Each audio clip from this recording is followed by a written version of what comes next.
Hi. So ఇవాళ నేను ఒక చిన్న స్టోరీ చెప్తా. చాలా అంటే నాకు చాలా నచ్చింది. యాక్చువల్లీ నాదైతే కాదు, నేను ఒక దగ్గర విన్నాను.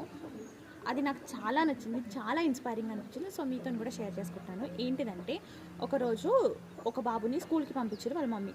అయితే ఆ బాబు వాళ్ళ ఫ్రెండ్స్తో కొట్లాడుకున్నాడు. బాగా గొడవైంది, దెబ్బలు తగిలింది. స్కూల్కి అసలు వెళ్ళను నెక్స్ట్ డే అని మారం చేసి, సరే ఫైన్, స్కూల్లో ఇవన్నీ కామనే కదా అని వాళ్ళ మమ్మీ నచ్చజెప్పి నెక్స్ట్ డే స్కూల్కి పంపింది.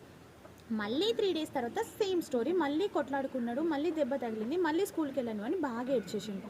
ఆహా, ఎందుకు జరుగుతుంది ప్రతిసారి రిపీటెడ్గా ఇలానే అని చెప్పి వాళ్ళ మమ్మీ ఎలా చేసింది అంటే, ఈ సిచ్యువేషన్లో ఎవరైనా ఏం చేస్తారు, నార్మల్గా వెళ్ళి ఆ బాబుని వార్న్ చేయడము, టీచర్స్కి కంప్లైంట్ చేయడము, లేదా వాళ్ళ పేరెంట్స్తో మాట్లాడడము చేస్తారు.